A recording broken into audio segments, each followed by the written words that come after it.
Assalamualaikum warahmatullahi wabarakatuh. Perkenalkan, nama saya Nadia Rosalian, saya dari Universitas Negeri Makassar, jurusan Bimbingan dan Konseling. Di video ini, saya akan membahas hal-hal menarik seputar hubungan antara pendidikan dan kehidupan sosial budaya di masyarakat. Mungkin kita sering berpikir bahwa sekolah hanya menjadi tempat belajar mata pelajaran seperti matematika, bahasa Indonesia, ataupun IPA. Tapi sebenarnya, sekolah dan pendidikan itu punya peran besar dalam membentuk masyarakat, budaya, dan bahkan cara kita berinteraksi setiap hari. Nah, dalam video ini, kita akan membahas 10 topik penting dalam kajian sosio-antropologi pendidikan.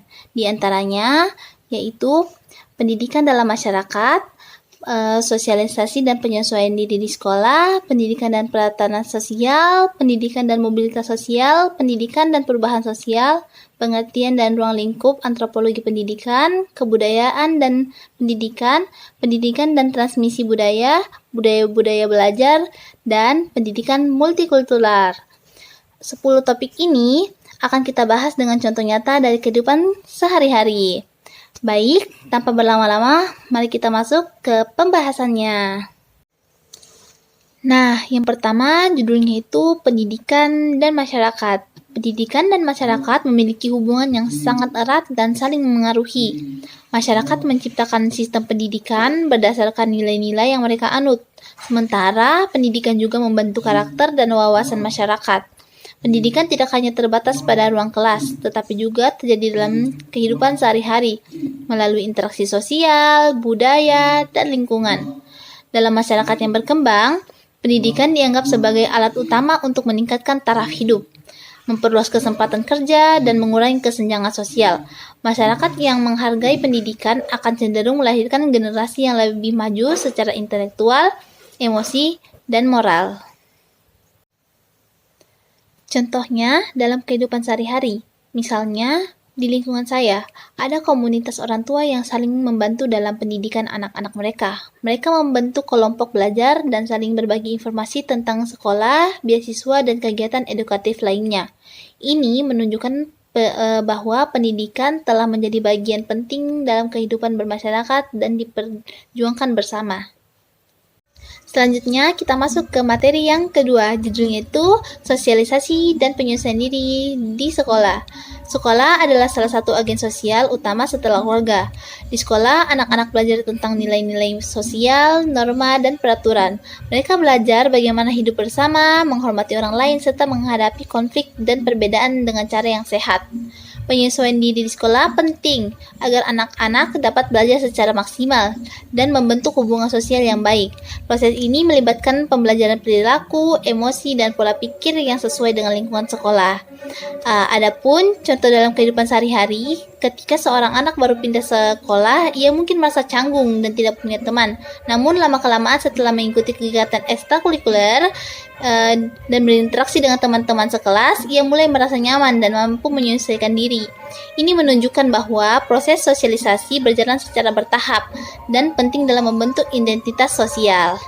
Sekarang kita masuk ke materi ketiga, pendidikan dan peratanan sosial. Pendidikan adalah salah satu peratanan sosial yang berfungsi mengatur kehidupan masyarakat. Peratanan sosial adalah lembaga atau sistem yang mengatur perilaku dan hubungan antara individu dan masyarakat.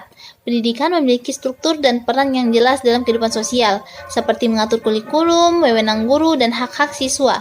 Sebagai peratanan sosial, pendidikan juga berkaitan dengan peratanan lainnya seperti keluarga, ekonomi, dan agama. Semua peratanan ini sangat berinteraksi dan memengaruhi perkembangan individu. Adapun contohnya dalam kehidupan sehari-hari seperti di sekolah, terdapat aturan berpakaian, jam belajar, dan sistem penilaian. Ini adalah bentuk dari aturan sosial yang diterapkan agar tercipta ketertiban dan keteraturan. Selain itu, nilai-nilai seperti tanggung jawab dan kerjasama yang ditanamkan melalui berbagai kegiatan pendidikan. Nah, sekarang kita masuk ke materi yang keempat, pendidikan dan mobilitas sosial. Mobilitas sosial adalah perpindahan status sosial seseorang dalam struktur masyarakat. Pendidikan berperan sebagai jembatan untuk mencapai mobilitas sosial ke atas. Orang yang memperoleh pendidikan tinggi cenderung memiliki akses yang lebih besar terhadap pekerjaan yang bergengsi dan berpenghasilan tinggi. Dengan demikian, pendidikan menjadi salah satu sarana utama untuk memperbaiki kehidupan dan mengurangi kemiskinan. Nah, adapun contohnya dalam kehidupan sehari-hari seperti seorang anak dari keluarga sederhana yang berhasil lulus dari perguruan tinggi dan menjadi pegawai negeri atau wirausaha sukses adalah contoh nyata mobilitas sosial vertikal. Banyak kisah sukses di media sosial maupun lingkungan sekitar yang menunjukkan bahwa pendidikan bisa mengubah masa depan seseorang. Ya, kita masuk ke materi yang kelima, pendidikan dan perubahan sosial. Pendidikan adalah agen penting dalam menciptakan perubahan sosial. Melalui pendidikan, masyarakat bisa lebih terbuka terhadap pemikiran baru, inovasi teknologi, dan gaya hidup yang lebih sehat dan modern. Pendidikan mendorong masyarakat untuk berpikir kritis, kreatif, dan toleran terhadap perbedaan. Perubahan sosial yang dimotori oleh pendidikan biasanya bersifat progresif, mengarah pada kemajuan dan peningkatan kualitas hidup. Adapun contoh dalam kehidupan sehari-harinya itu seperti sekarang banyak sekali anak muda yang menjadi aktivis lingkungan karena mendapat pengetahuan dari sekolah tentang pentingnya menjaga bumi. Mereka menginisiasi gerakan daur ulang, penanam pohon, dan pengurangan sampah plastik. Ini contoh bagaimana pendidikan bisa mengubah cara berpikir dan bertindak masyarakat. Selanjutnya, kita masuk ke materi yang keenam, pengertian dan ruang lingkup antropologi pendidikan. Antropologi pendidikan adalah cabang ilmu antropologi yang mempelajari bagaimana budaya mempengaruhi sistem pendidikan dan sebaliknya. Fokus utama antropologi pendidikan adalah melihat peran nilai-nilai, tradisi, dan kebiasaan dalam proses pembelajaran. Ruang lingkupnya mencakup studi tentang lingkungan belajar, kebiasaan lokal dalam mengajar, bahasa pengantar, serta nilai dan norma yang berlaku dalam pendidikan.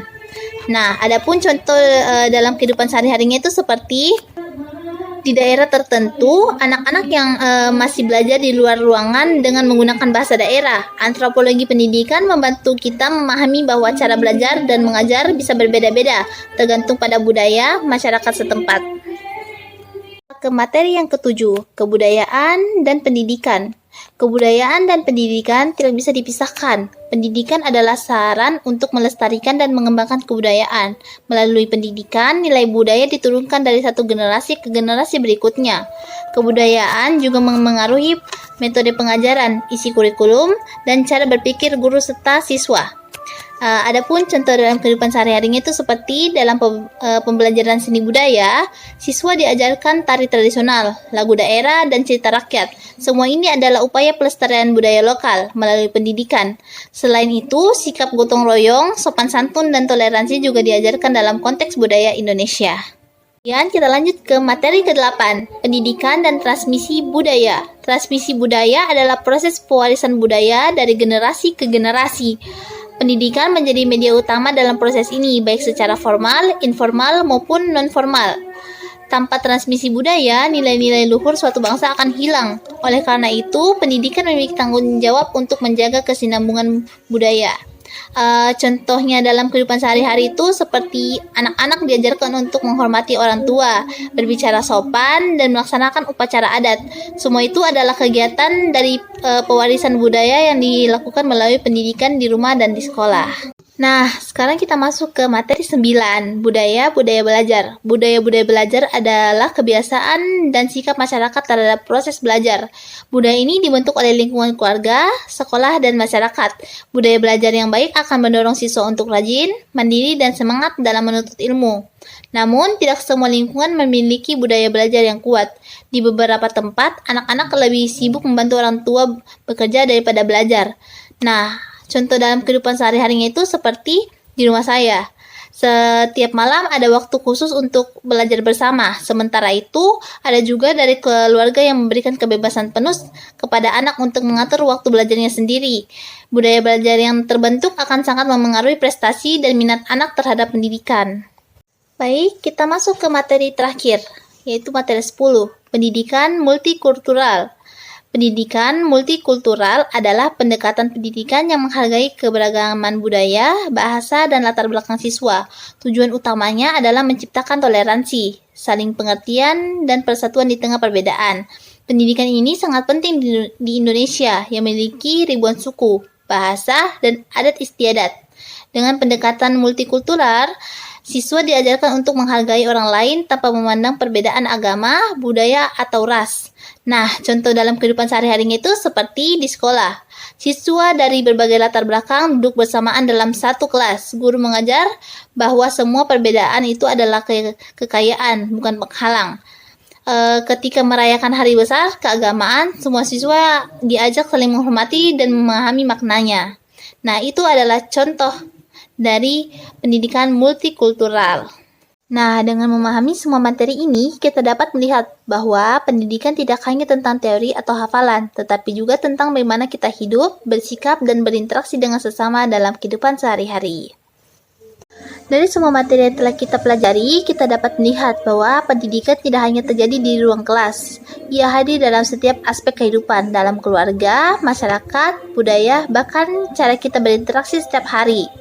Semoga apa yang telah dibagikan dalam video ini tidak hanya menambahkan pengetahuan, tapi juga menginspirasi untuk kita menjadi pribadi yang lebih peduli, terbuka, dan bijak dalam memahami perbedaan serta menjalani proses belajar sepanjang hidup. Terima kasih telah menyimak dan mari terus belajar bersama dimanapun dan kapanpun. Terima kasih. Wassalamualaikum warahmatullahi wabarakatuh. Sampai jumpa.